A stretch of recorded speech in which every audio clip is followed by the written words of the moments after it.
अस्सलामुअलैकुम dears, welcome to my channel MCQs विद ZA। तो आज का जो हमारा लेक्चर है वो है LG के बारे में। पिछला लेक्चर फंजाई तक था, उसके MCQs भी हो गए थे। तो अगर आपने वो वॉच आउट नहीं किया तो आप प्लेलिस्ट में जाके वो लेक्चर देख सकते हैं। तो आज और नेक्स्ट लेक्चर है LG किसे कहते हैं। तो सबसे पहले LG का जो टर्म यूज़ किया था वो कैरोलस लीनियस ने यूज़ किया था। इसके बाद LG की इंट्रोडक्शन कर लेते हैं कि LG कहते किसे हैं। तो LG ऐसे जानदारों का ग्रुप है जिनमें क्लोरोफिल हैं, फोटोसिंथेटिक हैं, यानी ऑटोट्रॉफिक भी हैं, खुद खुराक भी तैयार कर सकते हैं, और उनकी बॉडी तेलॉइड बॉडी है, यानी उनमें रूट, लीव्स और स्टेम की डिफरेंशिएशन नहीं होती। हम ये नहीं डिफरेंशिएट कर सकते कि ये इसकी स्टेम है या रूट है या इसकी लीफ है, क्योंकि वो एक तेलॉइड शेप होती है उसकी।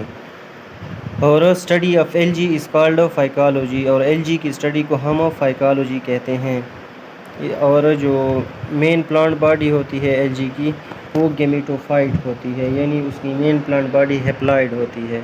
अगर वो गेमिट बनाए तो वो गेमिट बनाने के लिए मियासिस इस्तेमाल नहीं करेगी, क्योंकि उसकी बॉडी ऑलरेडी हेप्लॉइड होती है, इसलिए वो माइटोसिस के ज़रिए अपनी गेमिट बनाएगी। ये एक दफ़ा आया भी हुआ था MCQs के LG में किस तरह की रिप्रोडक्शन होती है जब वो अपने गेमिट्स बनाती है। तो ये माइटोसिस होती है, न कि मियासिस। अक्सर तो डिप्लॉइड ऑर्गेनिजम्स में ये होता है ना कि वो मियासिस करते हैं गेमिट्स बनाने के लिए, लेकिन LG ऐसी नहीं है। ये क्या करती है, ये माइटोसिस करती है गेमिट्स बनाने के लिए। आगे जो MCQs है तो वो एम्ब्रियो के बारे में। There is no embryo formation in algae में कोई किसी किस्म की एम्ब्रियो नहीं बनती। इसके बाद जो है LG exhibit a diverse variety in a thallus organization including simplest unicellular forms to complex multicellular forms। यानी अगर हम LG को देख ले तो वो यूनिसेलुलर से लेकर कम्प्लेक्स मल्टीसेलुलर ऑर्गेनिज्म उसमें पाए जाते हैं। यानी LG की जो यूनिसेलुलर है, क्लेमोडोमोनास हो गया, क्लोरेला, ये यूनिसेलुलर है। इसी तरह मल्टीसेलुलर जो है एक्टोकार्पस हो गया, कारा हो गया, तो ये सारे मल्टीसेलुलर कम्प्लेक्स LG है। अब आगे जो है वो पिगमेंट के बारे में। The colour of algal thallus is due to the presence of different pigments. अब LG की जो मुख्तलिफ कलर हमें नज़र आती हैं, रेड LG है, ब्राउन LG है, ये तो सारे ये पिगमेंट बेस है, यानी डिफरेंट LG में डिफरेंट किस्म के पिगमेंट्स पाए जाते हैं। और इनके जो सेक्स आर्गन्स होते हैं वो सिंगल सेल्ड होते हैं, और इनमें ना किसी किस्म को कोई जैकेट वगैरह नहीं, स्टेराइल जैकेट जो लेयर होती है वो इनमें एब्सेंट होती है। और इनके जो लाइफ साइकिल्स हैं, अगर हम इनकी बात करें तो इनमें हेप्लॉन्टिक भी होते हैं, डिप्लॉन्टिक लाइफ साइकिल भी होते हैं, और हेप्लोडिप्लॉन्टिक भी होते हैं।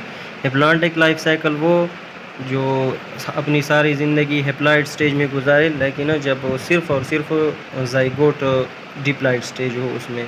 इसी तरह डिप्लॉन्टिक वो जो अपनी सारी ज़िंदगी डिप्लॉइड स्टेज में गुजारे, लेकिन जब वो मियासिस के दौरान गेमिट्स बनाती है सिर्फ वो हेप्लॉइड होते हैं। और हेप्लोडिप्लॉन्टिक जो है उसमें फिर अल्टरनेट हेप्लॉइड फेज़ भी होती है और डिप्लॉइड फेज़ भी होती है, और अल्टरनेशन ऑफ जनरेशन ये करती है। अब आगे चलते हैं और जो LG के मुख्तलिफ ग्रुप्स हैं उनके जो मेन कैरेक्टर्स हैं वो देख लेते हैं कि कौन सी क्लास के मेन कैरेक्टर्स हैं। तो वो सब कुछ इस चार्ट में दिखाया गया है। इस तरह 3 चार्ट हैं जो कि इसी LG के मुख्तलिफ कैरेक्टर्स सारों के लिखे हुए हैं, तो ये ईज़िली हम इसको याद कर सकते हैं। तो सबसे पहले अगर हम हैबिटाट की बात कर लें तो पहले जो क्लोरोफाइसी है जिसे हम ग्रीन LG कहते हैं, तो ये फ्रेश वाटर भी हैं। इसके कुछ मेंबर्स, ज़्यादातर ये फ्रेश वाटर हैं, मैरीन 1-2 है, और टेरेस्ट्रियल में भी हो सकते हैं। इसी तरह अगर बेसिलरियोफाइसी जो है गोल्डन LG, तो इसमें फ्रेश वाटर भी है, मैरीन भी है, टेरेस्ट्रियल है, सेम एज क्लोरोफाइसी, ये भी इसकी तरह है। इसी तरह फियोफाइसी जिसको हम मैरीन एल्गी भी कहते हैं, ब्राउन एल्गी, ये ज़्यादातर सिर्फ 4 जेनरा ऐसे हैं जो फ्रेश वाटर में पाए जाते हैं। बाकी तकरीबन इसके सारे जो जेनराज हैं वो मैरीन में पाए जाते हैं। इसके अलावा रेड एल्गी जो है, रोडोफाइसी जिन्हें हम कहते हैं, ये भी मोस्टली तकरीबन मैरीन ही है। इसके बाद सयानोफाइसी है, इसको तो हम ऑलरेडी पढ़ चुके हैं, पिछले इस पे अलहदा एक लेक्चर दिया है, जो कि जिसे हम ब्लू ग्रीन एलजी कहते हैं। अब इसकी तेलस की तरफ चलते हैं। तो अगर तेलस की बात कर लें तो क्लोरोफाइसी में यूनिसेलुलर भी है, जिस तरह क्लेमोडोमोनास है, कॉलोनियल भी हैं जैसे कि वॉल्वॉक्स है, ये सिनोबियल भी वही वॉल्वॉक्स बनाती है ये कॉलोनी। इसी तरह फिलामेंटस जैसे कि स्पायरोजायरा और यूलोथ्रिक्स, ये फिलामेंटस हैं। इसी तरह गोल्डन एलजी में अगर हम इसकी तेलस की बात कर लें तो ये यूनिसेलुलर और कॉलोनियल भी हो सकता है। इसकी मिसाल पिनोलेरिया है। फियोफाइसी जो है तो इसमें बहुत ज़्यादा डाइवर्सिटी है इसके तेलस में, फिलामेंटस भी हैं और हेट्रोट्राइकस फॉर्म भी हैं। तो इसकी मिसाल है एक्टोकार्पस जो है, फ्यूसेरियम, सार्गेसम, लेमिनेरिया, ये सारे इसी फियोफाइसी में आते हैं। इसके बाद रोडोफाइसी जो है उसी में, इसमें भी यूनिसेलुलर फिलामेंटस हो सकते हैं, जैसे कि पॉलीसाइफोनिया हो गया, बेट्रैकोस्पर्मम हो गया, ये सारे इसी के एग्जांपल हैं। और इधर जो सयानोफाइसी में यूनिसेलुलर, कॉलोनियल और फिलामेंटस ये भी हो सकते हैं, जैसे नास्टा के नबीना वगैरह।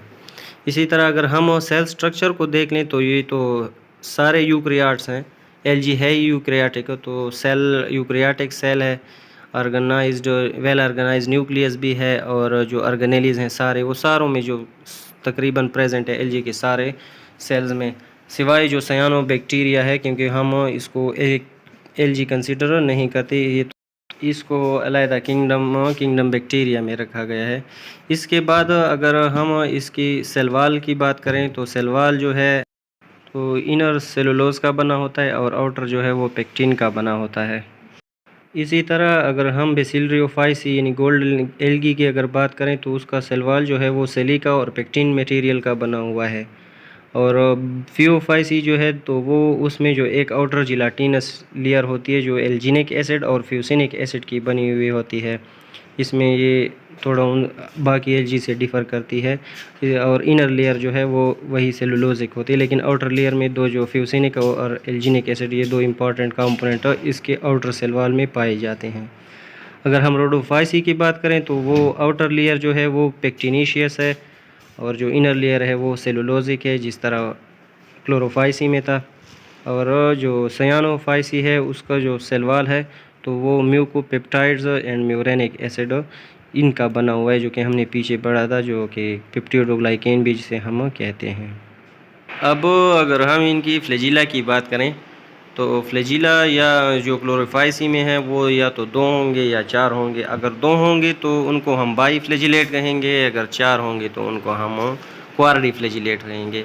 इसी तरह अगर फ्लैजिला की लेंथ इक्वल हो तो उसको हम आइसोकांट कहेंगे, और ऊपर कोई रफनेस ना हो यानी हेयर लाइक स्ट्रक्चर ना हो फ्लैजिला पर, तो उसको हम कहते हैं विप्लेस टाइप। तो क्लोरोफाइसी में जो फ्लैजिला हैं वो 2 या 4 होंगे, इक्वल इन लेंथ होंगे यानी आइसोकांट होंगे और विप्लेस टाइप होंगे। इसी तरह अगर हम बेसिलरियोफाइसी की बात करें गोल्डन एलजी की, तो वहीं पर या तो 1 होगा फ्लैजिला या 2 होंगे। जो फियोफाइसी है ब्राउन एलजी, तो इनमें मोस्टली 2 ही होते हैं फ्लैजिला, और ये लेटरली इंसर्टेड होते हैं। इसी तरह जो इनकी लेंथ होती है वो अनइक्वल होती है, इसलिए हम इनको कहते हैं हेट्रोकांट। और इधर भी एक जो फ्लैजिला होता है वो विप्लेस टाइप होता है और दूसरा टेंसिल टाइप होता है, यानी एक स्मूथ होता है और एक पे रफनेस होती है यानी हेयर लाइक स्ट्रक्चर्स होते हैं। दूसरे अगर हम रेड एलजी की बात करें तो ये नॉन फ्लैजिलेटेड होते हैं ना, ये सयानोबैक्टीरिया और रेड एलजी इस तरह के दो एलजी हैं हमारे पास कि इनमें किसी किस्म का भी किसी भी स्टेज पर कोई फ्लैजिला नहीं पाया जाता, तो इनमें फ्लैजिला एब्सेंट होता है। अब हम इनकी पिगमेंट्स की तरफ आते हैं। तो पिगमेंट्स की अगर बात की जाए तो क्लोरोफिल ए जो है वो यूनिवर्सल है, वो हर एक प्लांट और एलजी में पाया जाएगा। अब बी और सी और डी की बात की जाए तो क्लोरोफिल बी, ए और बी जो हैं, बी यानी जो होगा वो सिर्फ़ और सिर्फ ग्रीन एलजी में होगा। इसी तरह क्लोरोफिल ए तो सब में होगा, सी और दूसरा सी जो होगा वो बेसिलरियोफाइसी और फियोफाइसी में यानी ए और सी होगा। और एडिशनल जो होंगे बीटा कैरोटीन दोनों में होगा, जेंटोफिल दोनों में होगा, लेकिन एक में फ्यूकोजेंटिन है और एक में वायोलाजेंटिन और फ्यूकोजेंटिन दोनों हैं।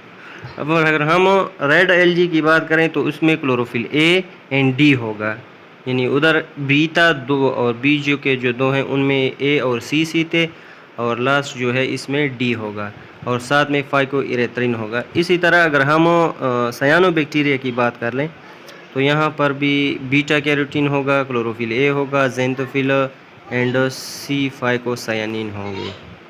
अब हम अगर इनकी न्यूक्लियस की तरफ आ जाएं तो ये जो क्लोरोफाइसी है, बेसिलरियोफाइसी है, फ्यूफाइसी है और रोडोफाइसी है, तो ये हमारे पास यूक्रियाट्स हैं। और हमने पहले भी बताया था कि यूक्रियाट्स में वेल डिफाइंड न्यूक्लियस होता है और उसी के अंदर क्रोमोसोम प्रेजेंट होते हैं।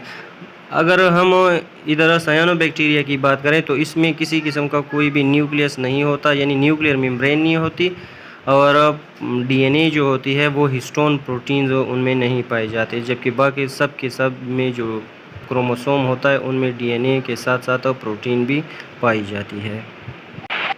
अब हम इनमें रिज़र्व फूड मटेरियल की तरफ आते हैं तो क्लोरोफाइसी में जो रिज़र्व फूड मटेरियल है वो स्टार्च और फैट है। इसी तरह गोल्डन एलजी बेसिलरियोफाइसी में ऑयल और वोलेटिन है, और फियोफाइसी में लेमिनेरिन और मैनिटोल हैं। इसी तरह रोडोफाइसी में फ्लोरिडीन स्टार्च है, और सायानोफाइसी का उधर भी बता चुके हैं, और इधर भी हम कहते हैं कि इसमें या तो सायानोफाइसिन स्टार्च होगा या प्रोटीन सायानोफाइसिन प्रोटीन जो है वो हो।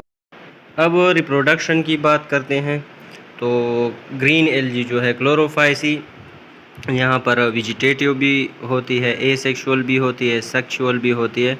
सेक्सुअल जो है वो तीनों किस्म की हो सकती है, आइसोगेमस भी होती है, एन आइसोगेमस भी होती है, और ऊ गेमस भी होती है। आइसोगेमस जो होती है इसमें गेमिट्स फिजियोलॉजी और मॉर्फोलॉजी के लिहाज से सिमिलर होते हैं। एन आइसोगेमस में मॉर्फोलॉजी या फिजियोलॉजी एक में डिफ़र करते हैं, और ऊ गेमस में एक जो मेल होता है वो स्मॉल होता है और मोटाइल होता है, जबकि फ़ीमेल गेमेट होता है वो लार्ज होता है और नॉन मोटाइल होता है, स्टैटिक होता है। अब अगर बेसिलरियोफाइसी यानी गोल्डन एलजी में रिप्रोडक्शन की बात करें तो इसमें जो वेजिटेटिव रिप्रोडक्शन होती है वो उसे हम सेल डिवीज़न कहते हैं, यानी सेल डिवीज़न की थ्रू होती है। और सेक्सुअल जो होती है वो आइसोगेमस, एन आइसोगेमस या ऊगेमस, यानी तीनों किस्म के हो सकते हैं। इस तरह फियोफाइसी जो है ब्राउन एलजी, इसमें वेजिटेटिव फ्रेगमेंटेशन और एडवेंटिशियस ब्रांचेस के थ्रू होती है, और एसेक्सुअल जो होती है वो या तो मोटाइल स्पोर्स के ज़रिए होगी या एप्लानोस्पोर्स के ज़रिए होगी, और सेक्सुअल जो है वो तीनों किस्म की हो सकती है, आइसोगेमस, एन आइसोगेमस या ऊगेमस टाइप हो सकती है। अब हम इनकी एग्जांपल्स की तरफ आते हैं तो क्लेमोडोमोनास जो है वो सिंगल सेल का बना होता है लेकिन वो नॉन मोटाइल होता है। वॉलवॉक्स जो है वो कॉलोनी बनाता है। क्लोरिला भी सिंगल सेल का बना होता है लेकिन ये मोटाइल होता है। स्पायरोजायरा जो है तो ये अनब्रांच फिलामेंटस एल्गा है। कारा जो है और यूलोथ्रेक्स भी ब्रांच्ड फिलामेंटस एल्गा है। इसी तरह बेसिलरियोफाइसी जो है गोल्डन एलजी, तो इसमें जो मशहूर मिसाल है इसकी पिनोलेरिया है। इसी तरह फियोफाइसी में फ्यूकस, लेमिनेरिया, सरगेसम, डिक्टियोटा, एक्टोकार्पस, ये सारे इसके अहम एग्जांपल्स हैं, इंपॉर्टेंट है इसके एग्जांपल्स। इसी तरह रोडोफाइसी की जो है पोरफायरा, जिलीडियम, ग्रेसिलेरिया एट्सेट्रा। इसी तरह सायानोबैक्टीरिया जो है तो इसमें नबीना, माइक्रोसिस्टेस और सिलोटोरिया इसमें आते हैं। तो यहीं तक हमारा था एलजी का लेक्चर, बस यहीं पर इसको वाइंड अप करते हैं और इंशाल्लाह फिर आगे जो लेक्चर बनाएंगे तो उसमें सारे एलजी के एमसीक्यूज़ डिस्कस करेंगे। तो इसमें मैंने इकोनॉमिक इम्पोर्टेंस डिस्कस नहीं की, इकोनॉमिक इम्पोर्टेंस फिर हम एमसीक्यूज़ में डिस्कस कर लेंगे। तो यहीं तक हमारा लेक्चर आज ख़त्म होता है। अपना ख्याल रखिए। वस्सलाम।